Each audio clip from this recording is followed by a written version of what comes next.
Hello. This is Scott Martin, and I'm so glad you tuned in. We're going to wait just a minute here for some other folks to log in um, and get a little bit of business out of the way. So a couple things you need to know about this presentation. One is that I'm not a professional webinar person.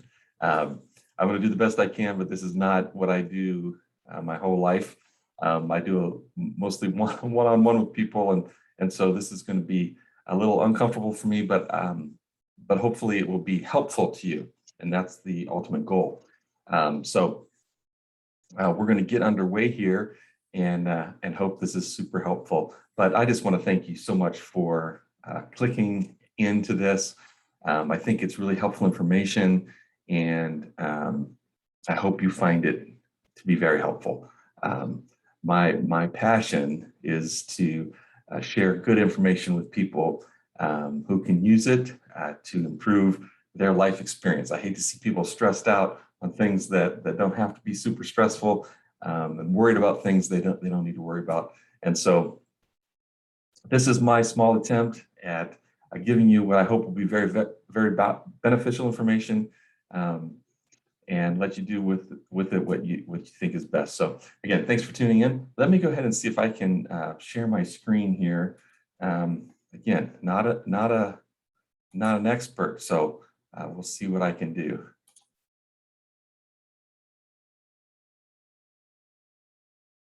All right, so there, I think we got the screen shared. And so this is finding and applying and getting into your university. And hope that what we go through here is truly your university, right? I don't want you to get into just a university. I want you to get into the one that's right for you. So who am I? Well, I'm in my own way. That's what I am. My name is Scott Martin, and I grew up in Kenya. My parents were both educators. My mother was a college president in both Tanzania and then later in Kenya. And so I've been around education forever. I went to an international school in Kenya, and then after graduation, went to the United States for my university. Couple pauses along the way, but ended up as an admissions officer and then an administrator at a top-tier university in the United States, followed by becoming an international secondary school principal and guidance counselor at a school in Indonesia. And that's where my son went to school and graduated. And so then I became a parent of a global student and went through that process with him. As he left Indonesia, graduated, and went to chose a school, and then went on to be a school in the U.S. Author, speaker, the founder of Global Student Solutions, and I'm absolutely 100% all in committed to education and to the education of people who haven't even met yet. And I feel like I've been sitting on this information for a long time and haven't had a chance to share it with people. And so your tuning into this is a great blessing to me because it gives me a chance to share something I'm really passionate about. Today, we're going to look at a couple of things. We're going to look at university readiness, search application, financing, and success. Basically, there's five keys to university access. And it starts with readiness, goes through the search, the application process, figure out how to pay for it, and then the often forgot fifth key of having a successful experience in university. They're all dependent on each other, and it's kind of like 5 locks on the door. You have to unlock them all to get in. And so that's what we're going to hope to do today, give you an overview of those things, and hopefully be real helpful.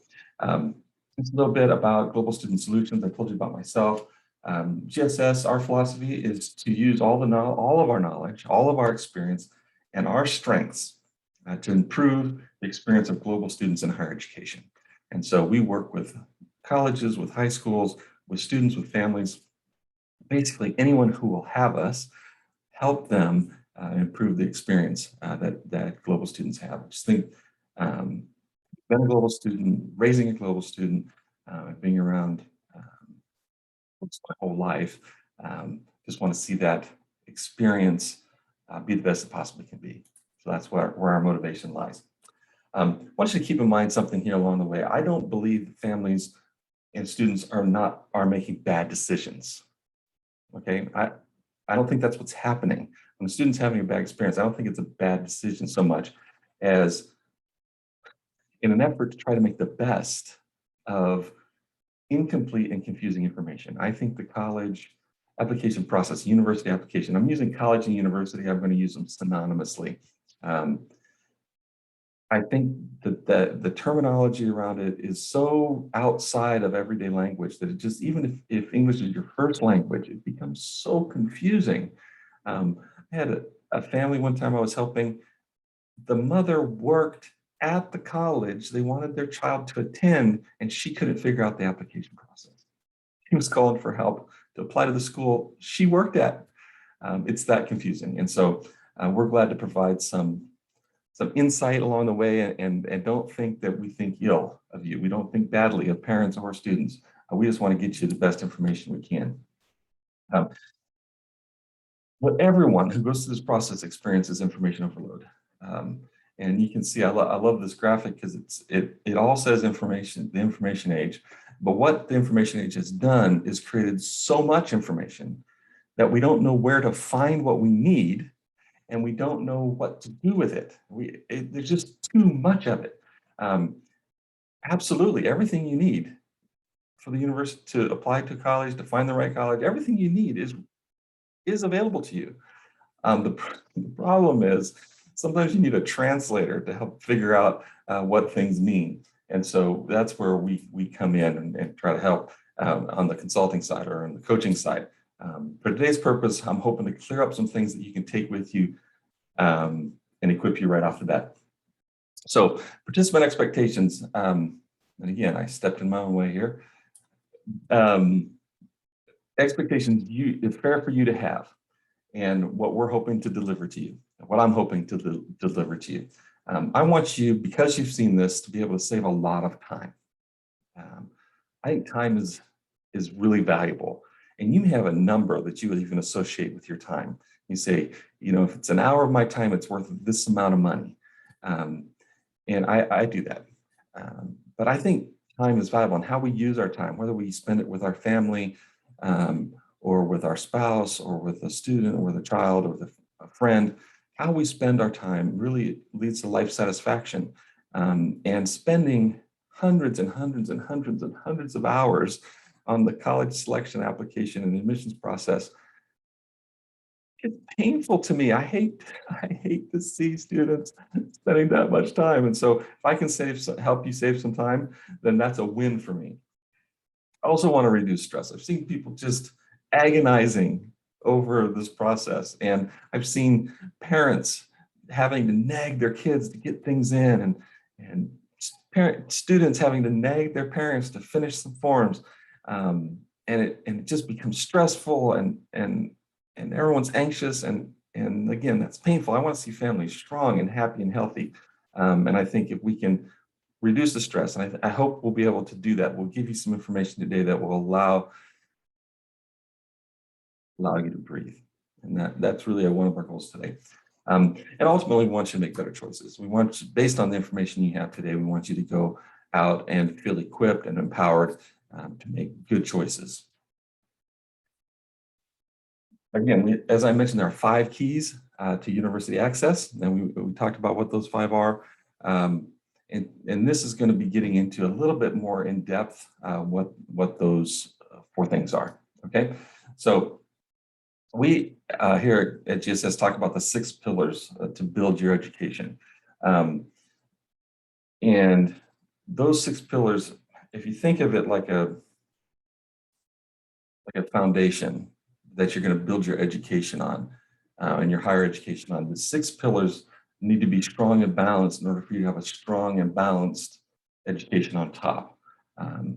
And if we were talking about different types of education, I might talk about how some educations are broad, and so you need a broad base to build on. And others are more narrow, very specific information, and you get a lot of information in your years, but it's very narrow, and so you need very narrow pillars to build on, right? Your foundation needs to be narrow. But that's, again, more in depth than we have time to do today, but we want to get into this. So a couple of things that everybody knows is test scores. If you're going to go to university, you're going to have to take some kind of admissions test, whether it's an SAT, ACT, A levels, O levels, something. You're going to have to take some kind of assessment in order as part of the process to get in. So that's one of the pillars. Getting a good score makes a difference, right? Your grades also make a difference. Your transcript tells the story of your academic ability. And so grades are also important. But again, keep in mind, there are six pillars. And so far, that's just two. And I think this is where people spend a disproportionate amount of time on these two. The other one I'm calling leadership. I may change the name of this even in the next week. I haven't quite come up with a way to articulate the potential impact, because not everybody is the leader. Not everyone is the student body president. Not everyone is the class representative. But everybody has strengths and offerings and ways that they can impact. And so when I talk about leadership, it's really more servant leadership, or leadership in a very broad sense, about having a positive impact on your community, on groups that you're participating in. And so it's not necessarily being the secretary of your class. It may be that when you volunteer to do class activities, you work really hard and you stay late and help clean up. That's leadership. And so that's a much better representation of what we're talking about when I talk about leadership, okay? Support. One of the pillars is that support, and that comes, the obvious one is financial support, encouragement, family, mentors, friends that are going to support you through the process, siblings, things like if you had a parent that attended a university like the one you're applying to, that speaks to support. And so those are the things that this pillar is looking at. Maybe other organizations that I've been a member of or applied to that are now going to support you in education. That's support. Cultural competency, again, this is probably one of those that's a buzzword right now. It may change. It's always been a part of education. Is something in this area, this idea that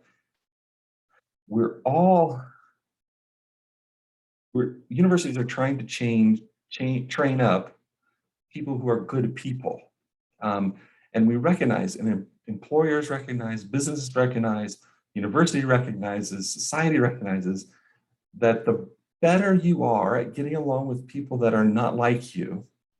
I mean, it's easy to get along with people like you, but the better you are at getting along with people not like you, the greater value you have to our culture and society in terms of being able to impact and raise up people and have a broader impact on society. And so cultural competency is something that universities are trying to develop, to create, and certainly something that you probably have as experience, and you want to articulate that, and as you're preparing for university, develop it, and as you're applying, you want to prove it, and you want to share that part of your story in the process. And then impact, and again, this is another one, we may change the name. The pillars are not about their names, right? The pillars are about the content. And in this case, this is your activity record. This is, how did you develop yourself as a person to date? Volunteerism, it's tutoring, it's sports, it's music, it's reading, it's competition, it's self-reflection. All of those things go to impact or this broader category of your life beyond the classroom. And that's really an important characteristic and something that comes out as you're trying to prove your university readiness. We use that word quite a bit. You got to prove that you're ready for university. You got to be ready. And then you have to prove it to colleges and universities. And that's how you get admitted, as you prove that you're ready to be there.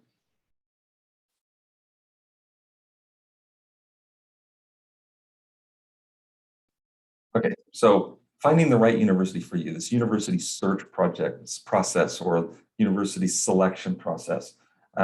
We call it university search. Think of yourself like an explorer, Indiana Jones with your hat, and you're going out to find, to dig through all of the vast amount of information and find the school that fits you. Um, and so there are a couple of ways, a couple of quick tips to help you narrow that down that I want to share with you. And they're basically fall into three categories. And they're so different for every person. If we tried to delineate any one of these things, it gets really confusing. This is an area that's really, really super confusing because when you talk about college type, that's how colleges articulate themselves. And what's their mission? What are they trying to accomplish? Who are they trying to form or create? Um, and and as you go through that information, you're gonna come up with types. So some of the obvious ones are like not for profit and for profit. If a school is trying to make money versus having to prove that they're not making money but making students, that's very distinctive difference, right? Um, but then when you look at the not-for-profit schools, there's all kinds of ways to differentiate them. And you may find, that you have technical schools versus non-technical or the arts, right? And that delineates, but you can have profit and not-for-profit among both of those. And so type and understanding the types and purposes is something that we talk about and encourage our students and families to learn about because it can help you know that you found the right place. And as you start thinking about it, you just think that makes sense. Like that's the kind of school I want to go to. And then once you have the type, then you can start to replicate that and look for other schools like that. And now you've narrowed down your number from thousands down to hundreds, down to dozens, down to just a few in a manageable group. Location also helps us narrow that selection.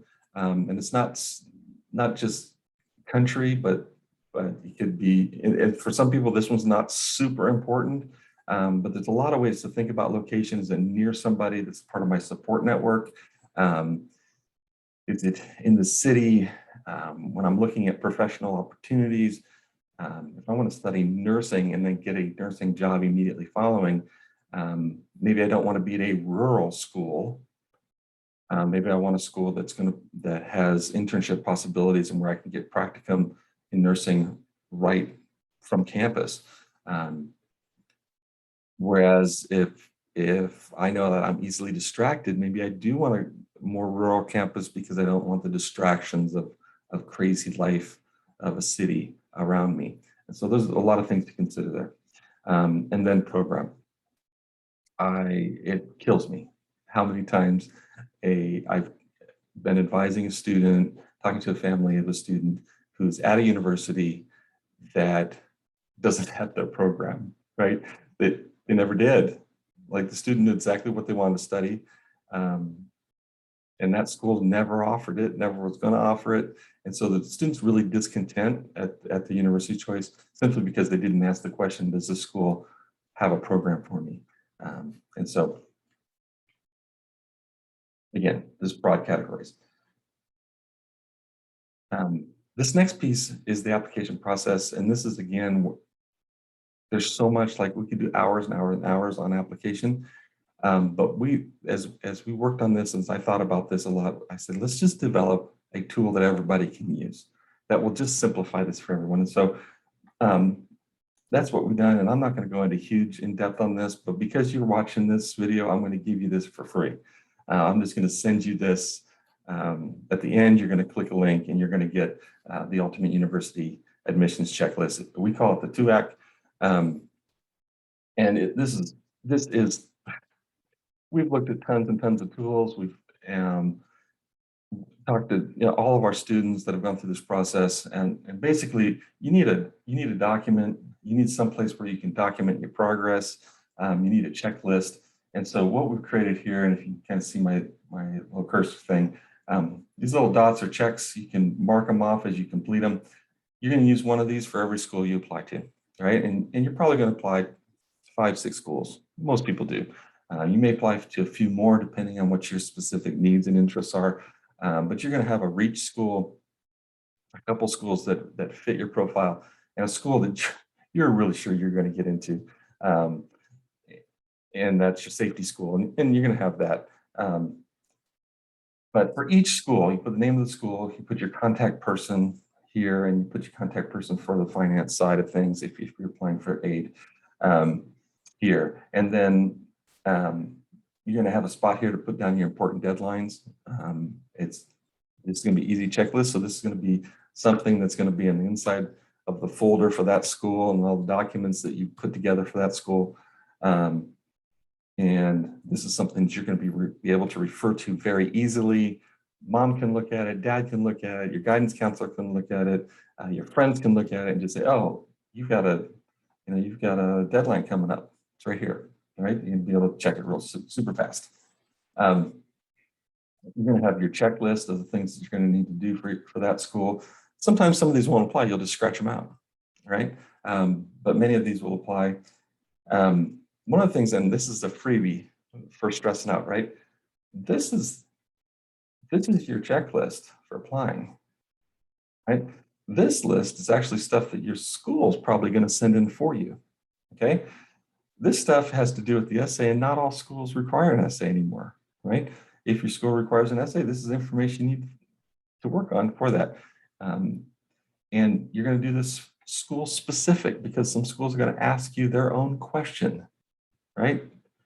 And that's what you're going to answer. And then your finance list is very short and sweet because it's these documents, this FAFSA, the CSS profile, their certified bank statement, those are things that are their own thing. And once you do it once, you don't have to do it for all the rest of your schools, or you can just copy the information from it. So again, this just simplifies your life. When you get this copy, when we send this to you, we're going to send about a 4-page document with it that explains how to use it, what to do before you use it, what each of these terms means. And so I hope that'll be super helpful to you. And again, that's something we just want everybody to have a 2-act, make sure everybody's filled out their 2-act for their schools. It's just going to make you use this, you'll have less stress. It's that simple, okay? Just less stress.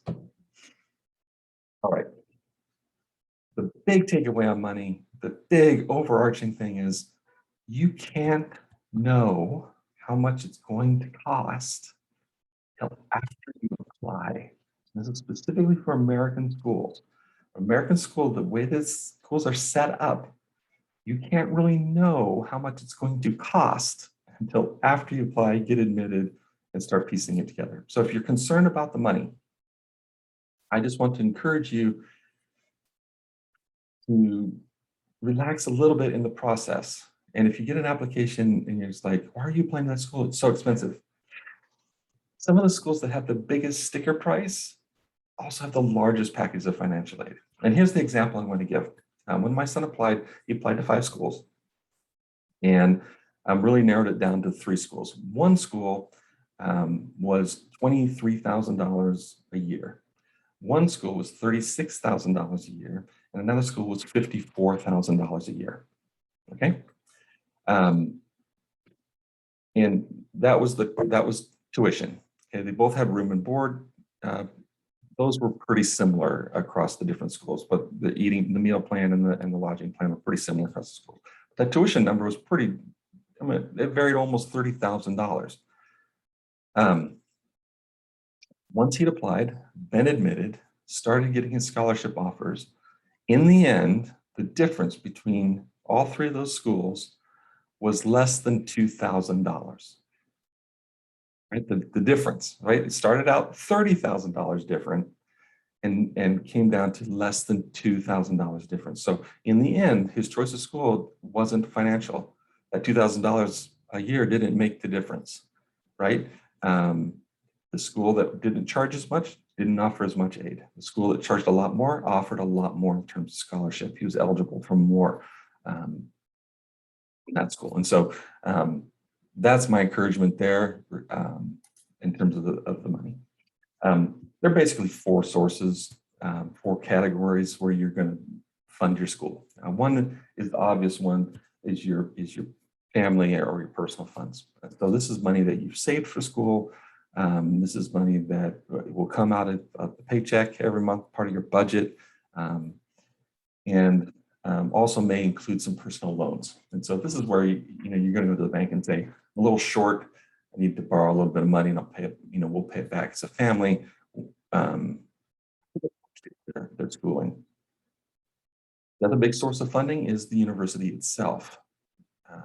Universities, depending on the type of university, if it's a for-profit university, I don't anticipate they have aid. But if it's a non-for-profit, they may have collected as part of tuition from others some motivation to get some specific people in. And so you may qualify for aid from that school. Regardless of whether or not you're a U.S. citizen or not, you may qualify for there's three basic kinds of aid. One is academic. The second one is a special skill. So this might be your sports scholarship, your music scholarship, anything like that.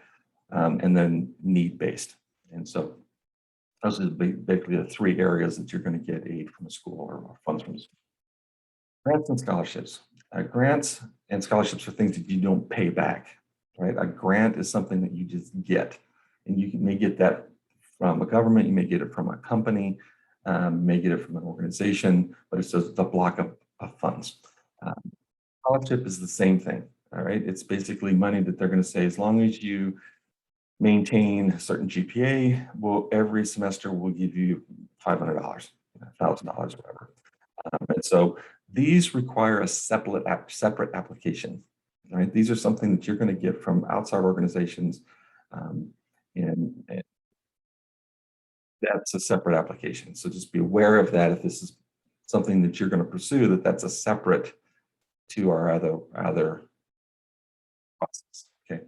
And then the fourth area is government and loans. And we put these two together just because they tend to be together. Sometimes the government has organized the loan process.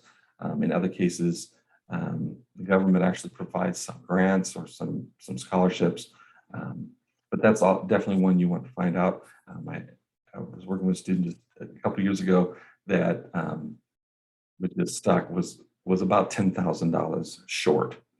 They had the scholarships and of the school they really wanted to go to. And I asked, I said, are there any government scholarships? She said, no, I've never heard of anything like that. But they went ahead and sent a letter to their local representative and said, I've been accepted to the school.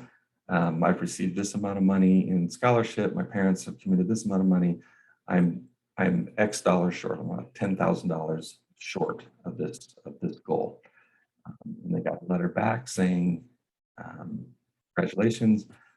We've just set up a new scholarship fund for international businesses that do business in our country. We require them to pay some funds in scholarship, and you are our first applicant. Thank you for asking. And they got a $10,000 grant. And that was what they needed to close the gap. So it's very exciting. Doesn't happen for everyone, but it is exciting, and that possibility is out there, and that's in that category. All right. And then the fifth key, remember there's five, and that's about thriving at the university. Once you found the right school and you got accepted, I want to encourage everybody, and if you're already accepted and choosing the school you want to go to, think about thriving. What's it going to take for you to be successful at the school? What's it going to take for you to learn everything you can possibly learn? I feel strongly enough about it. I wrote a guide to thriving called Solo Flight. That's really a letter to my son, a document to my son, encouraging him the ways to be successful in college. And so be thinking about this in the process, and sometimes that'll help you in making your final decision of what school. There's a school where you can see yourself having a big impact, learning as much, you get excited about it. That makes a big difference, and that it adds to your thriving. A couple of other resources that I want to share with you. Whoops, I went back too far.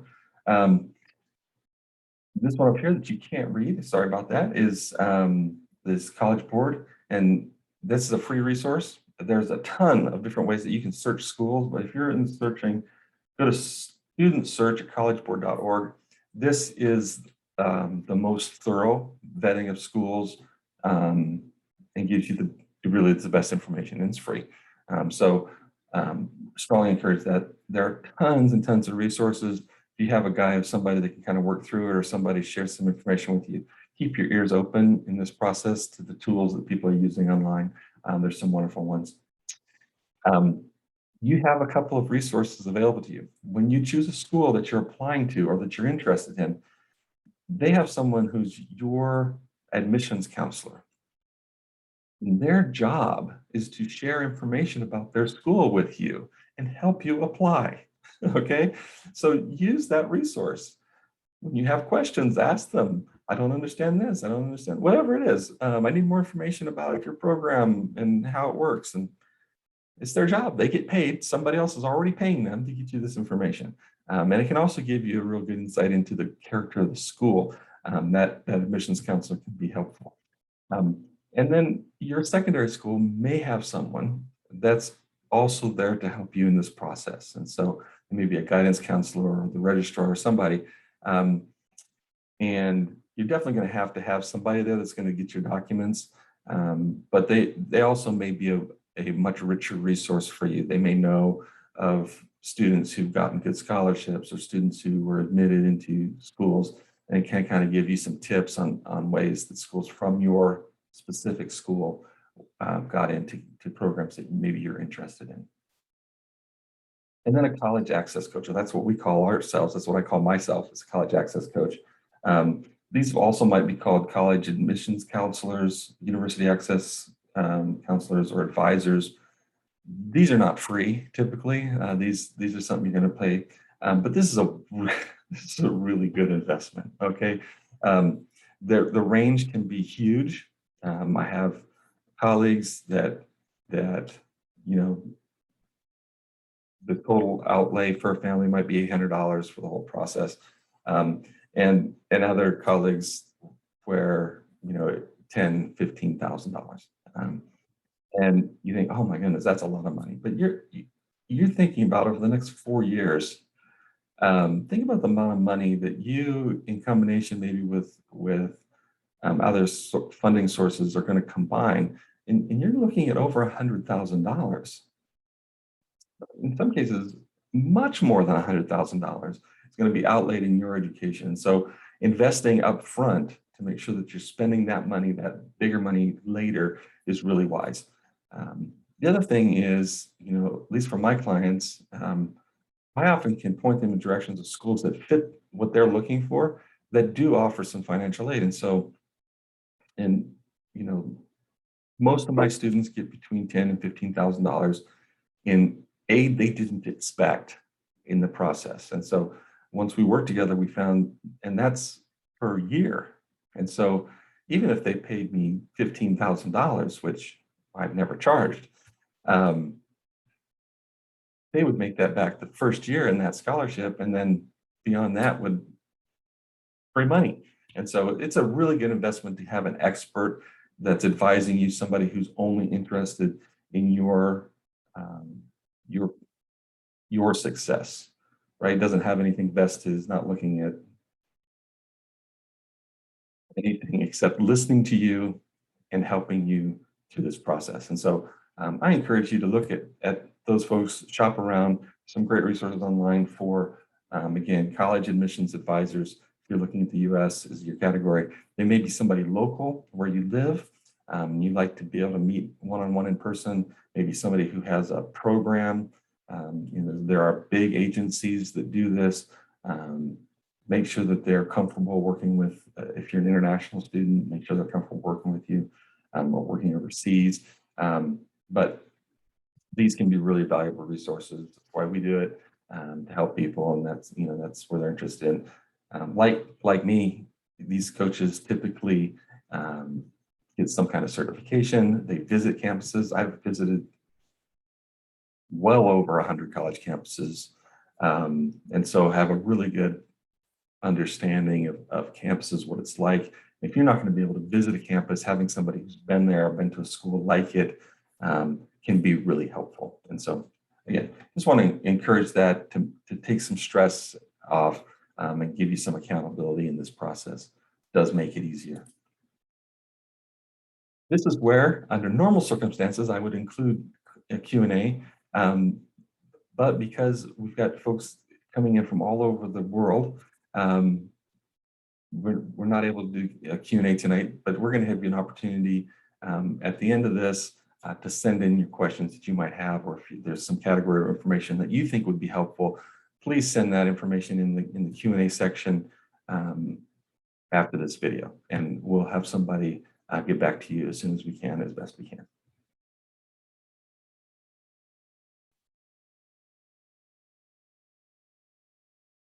Now, this is awkward for me, and this is not a sales video. I'm not trying to, I didn't make you watch this just so you'd buy from me. Truth is, I can't help nearly as many students. I hope hundreds and hundreds and thousands of people watch this webinar and get the TUAC and get going and hire a coach and do it.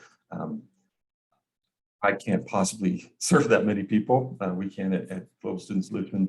We're a small operation, and we couldn't possibly do that. But we do know that whenever we make this presentation, there's usually somebody, a couple of people that are like, you know what, this guy, I like this guy. He's funny to me, or he's interesting, or he's a similar style to me, or something about this guy, we'd like to work with him. And so you're gonna have an opportunity at the end to select a discovery session. That's a 30-minute meeting. The calendar will pop up. You'll be able to select it. It doesn't cost anything, just for you to say, I'd really like to work with you. Help me understand what we would work on. We can, myself or one of my staff can help evaluate where you are in the process, so that you know exactly what you need. You don't buy more than you need, or get more than you need. And then we're also offering a package. We do a package deal that kind of accelerates the process. We are not doing memberships at the moment because it feels a little slick to me, right? You pay in a certain amount every month, and then we slowly dribble out information to you. I don't know, it just feels weird to me. I haven't figured out how to do it well, so I'm not doing it. We're just doing these packages. We call them 6 weeks. That typically what they're designed for, but sometimes somebody will call us and say, you know, we're going to do 6 sessions, but we'd like to do it in 4 weeks, or we'd like to do it in 6 months, a little slower. And if that's what you want to do, that's entirely up to you, and you're certainly welcome to do that. And so there's a link at the end where you can put your questions, but where you can also sign up for one of these programs as long as there's room. Again, we don't do that many coaching sessions. There may be a waiting list even by the time you're seeing this. I don't know off the top of my head. But if it's something you'd like to do a 6 week with us, send us that information and we'll get you in as soon as we can, or get somebody to talk to you about some other options. Here's our contact information if you want to reach out to us or for more information about this video. You can find us here. It has our contact information, our WhatsApp, and our email. And then I also want to just say that if this is the kind of content that you find really valuable and that you have enjoyed and feel like, oh my gosh, you just saved our life, and you'd like to send a donation in to Global Student Solutions, there's going to be a link at the end that you can do that. You can tip the presenter, you can make a donation, and those really just help us to do more videos and reach more people and get the information out better along the way. So if this is helpful to you, I know, you know, I tip my driver if he got me where I was trying to go safe. I tip my waiter if he got me my food on time. If this is helpful information and you'd like to leave a tip, that would be great. And we would appreciate it. It does allow us to do what we do and to do it the best we can. So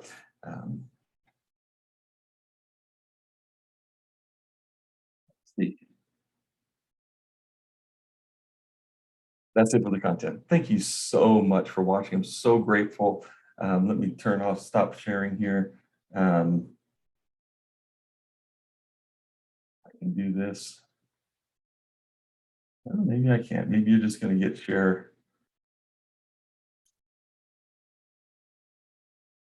Oh my goodness.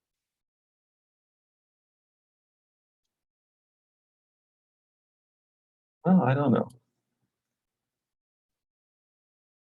If you're seeing me big, good. If not, that's probably good too. Let's do this. I'm so glad you tuned in. So glad you watched this video and got a chance to see this content. I wish you the very best in your college search, in your application, and in your college years. This is a really wonderful time in your life, and I just want it to be as rich and as valuable as possible. Thanks again. Thanks for watching. Share this with your friends, and have a great night.